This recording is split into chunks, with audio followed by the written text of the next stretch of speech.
So the first thing you're going to do when you're evaluating these graphs is you're going to create an XY table.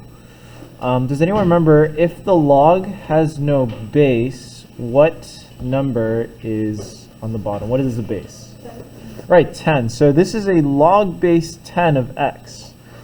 So what this means is log base 10 of x equals y. So when we put this in the calculator, you're actually going to just put log, and typically this one is log of x, so we're just going to evaluate numbers, meaning we're just going to plug in random numbers from 1 to 5. So 1, 2, 3, 4, 5. You can actually keep plugging in numbers to infinity. And there's a reason why I'm starting at 1 instead of 0 or -1 or -2. And that's because we cannot evaluate a logarithm at negative numbers or at 0. Remember that rule? We cannot evaluate the log of a negative number or 0.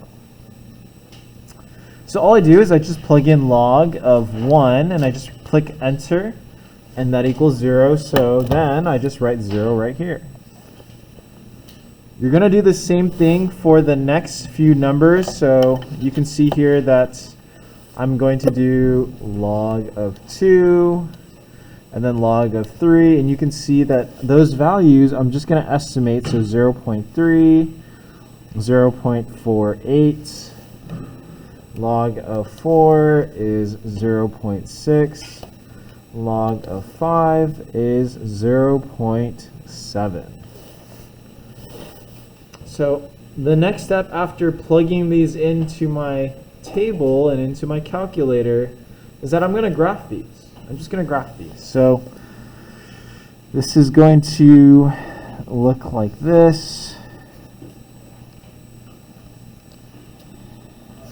It's going to be 1, 0, 2, 0.3, 3, 4.8, 4, 0.6, 0.7. So something about log graphs is they actually look like this. They look like they approach 0 and they actually go in this direction. So they almost look like a sideways exponential graph.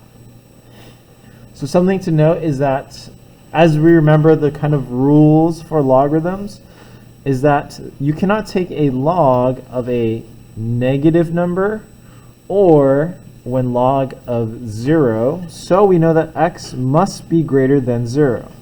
So this is the asymptote, or I could also write this as the imaginary line which my graph will never touch. It is the imaginary line my graph will never touch. Okay.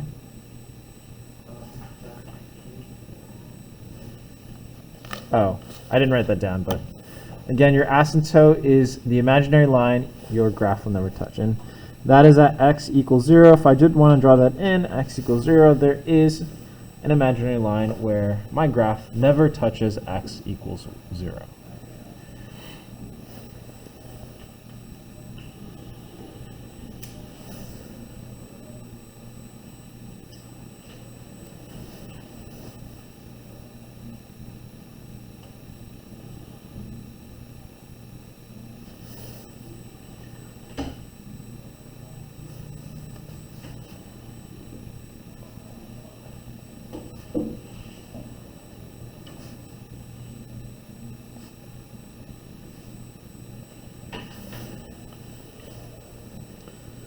Okay, so the next things that we will discover after writing our graph is now we want to write the domain and range. So domain is all the possible x values for a graph. So we want to think about what are all the possible x values for our graph. What can this graph equal? So for this graph, the least it could be is x equals, and it will never equal 0, but it will approach 0. So we're going to write 0, comma. And then we know that since that is the smallest number, it will grow to as big as infinity, or there is no maximum to the x value. For the range, you can see that this graph will get as small as possible if you just keep going on forever. Y will just forever continue. Or Y can grow as big as possible.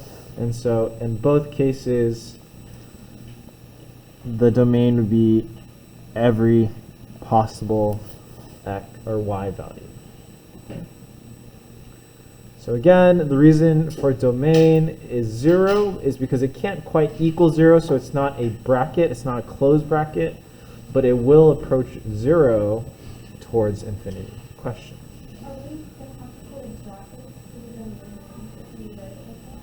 So you would have to put brackets if it could equal that number, but in this case it cannot equal 0, it cannot equal infinity, so we don't use brackets for these ones. So you have to make that decision yourself. Do I need to include brackets or do I not include brackets? Okay. So you only include brackets if it can equal that number, but in this case it cannot equal those numbers. Can we write it as like 0 Yes, X is greater than 0, you could say that. Yeah. Another possible value could be X is greater than 0, or X or Y is a set of all integers of all real numbers.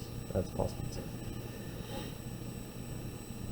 Okay, so what's the x-intercept here?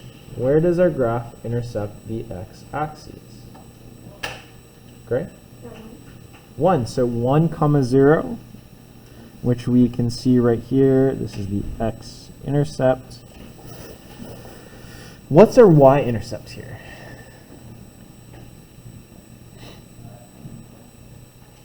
Paula? There is no y-intercept because it's never going to cross x equals 0. Great. So you're just going to write none. Okay, so as our graph goes farther and farther left, what does our x approach? As our graph goes farther and farther left, what does our x approach? Meaning, what does x get closer and closer to?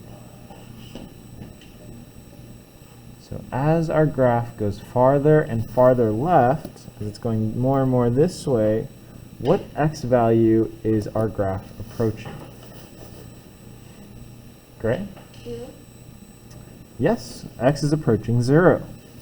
And actually, if anyone takes calculus, you would actually write a plus sign on the top right, which you don't have to worry about, but this would just be saying we're approaching 0 from the positive side.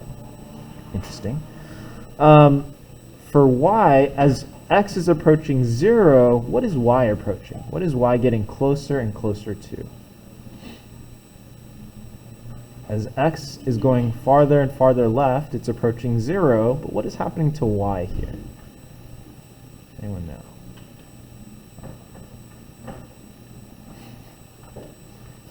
Kira? Would y be going, would it be negative infinity? It would be negative infinity. So y has no limit, and it would just get more and more negative.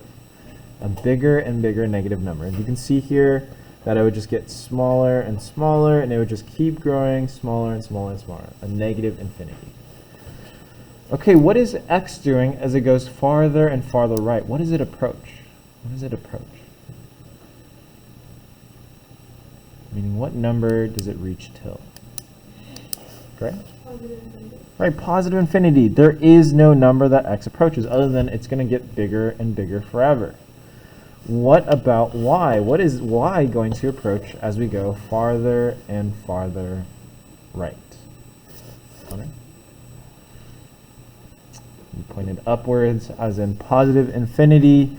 There is no limit to y, and so it's going to be positive infinity. Are there any questions for this problem? Great. Could you explain how y is included? How is y included? Like infinity for the one you just said right now. Okay, so y actually, so this, even though it increases at a very, very small rate, it's just going to get bigger and bigger. So as you get in bigger and bigger numbers, so if you go from like 1 and then you start putting in numbers like 10 billion, 10 trillion, this graph, the y values will slowly go higher and higher. So that's all it means. As x is getting bigger, what's happening to y, right? What's happening to y? Question. So, if we would say x is getting small, like we put negative infinity, how would that affect y? So it matters on what the graph looks like. In this graph, you can see that as x gets smaller and smaller, there's a limit to how small x can get. And you can see that limit is actually x equals 0. And that's why you write x approaches 0. Because the number that x, the smallest it can be is 0. And so our graph, it actually can't equal 0. It gets as close to 0 as possible. And then when that happens, you can see that the graph goes down and down and down, which means that y is going to approach negative infinity. Okay, so y is just going to get a bigger and bigger negative number as x gets more and more to the left. And this is what we call end behavior, if you guys remember, end behavior. Okay, let's try another problem together. So we have f of x is equal to log of x minus 1